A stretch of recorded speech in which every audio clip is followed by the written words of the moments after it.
The sun had barely risen over the quiet backroads of rural Arizona when a group of American bikers, known locally as the Desert Ridge Riders, pulled into a dusty roadside stop after a long night of riding. Their thunderous engines faded into the morning stillness as they parked their gleaming Harleys in a neat row. The riders were a familiar sight in the area, rough on the outside, maybe, but known for looking out for the community. None of them suspected that this particular morning would unfold in a way that would change all of their lives forever.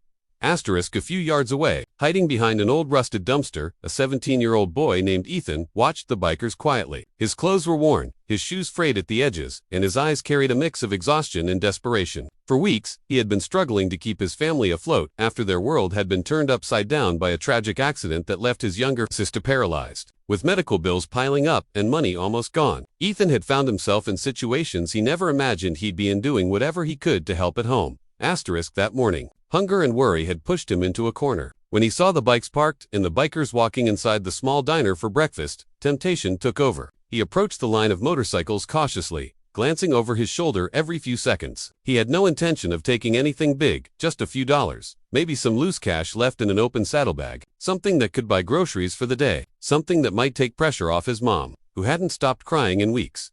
But just as his fingers brushed against a leather pouch, a deep voice thundered behind him. Hey, what do you think you're doing?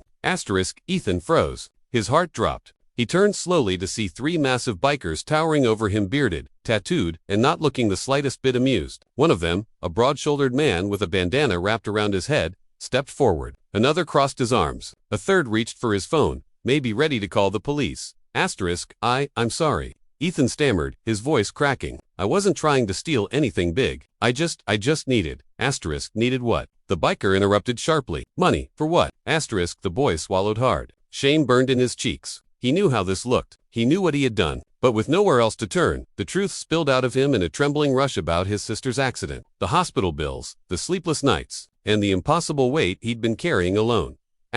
For a moment, the biker's stern expressions didn't change. The desert wind whipped across the parking lot, carrying the tension with it. Ethan braced himself for the worst. But what happened next wasn't what anyone expected, not even the bikers.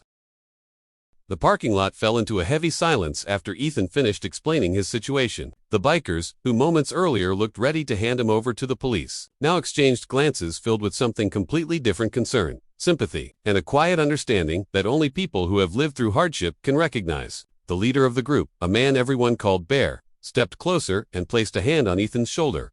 Son, he said gently, you should have just asked. Ethan lowered his gaze, his eyes stinging. People don't usually help, he whispered. Bear let out a deep breath. Well, maybe it's time someone did. The riders asked Ethan to take them to his home. Nervous and unsure, he led the group of roaring motorcycles through town and into a small, worn-out neighborhood. When they pulled up to his house, a tiny, aging structure with peeling paint and a makeshift wheelchair ramp, the bikers finally understood the full weight of the boy's struggle. Inside, they met Lily, Ethan's 11-year-old sister. She sat in a wheelchair near the living room window, her legs motionless but her smile bright despite everything she had been through. When she saw the bikers, her eyes widened with surprise. Ethan, who are they? She whispered.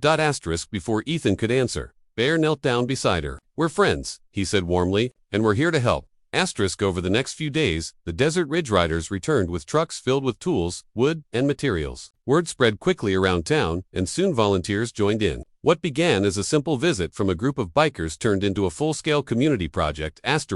They started by rebuilding the entire wheelchair ramp, turning it from a shaky, unsafe plank into a sturdy, beautifully crafted entrance Lily could use safely. Then they widened doorways, installed handrails, and renovated the bathroom to make it accessible. But the biggest surprise was still to come.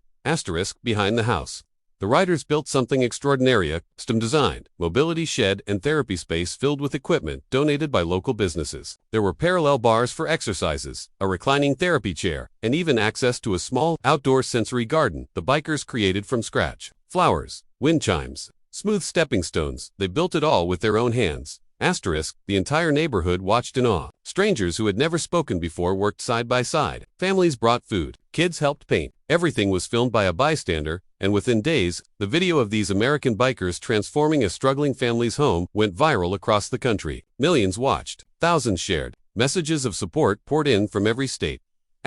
Lily cried when the bikers showed her the finished space. Ethan stood beside her, overwhelmed, unable to speak. Bear placed a hand on his shoulder.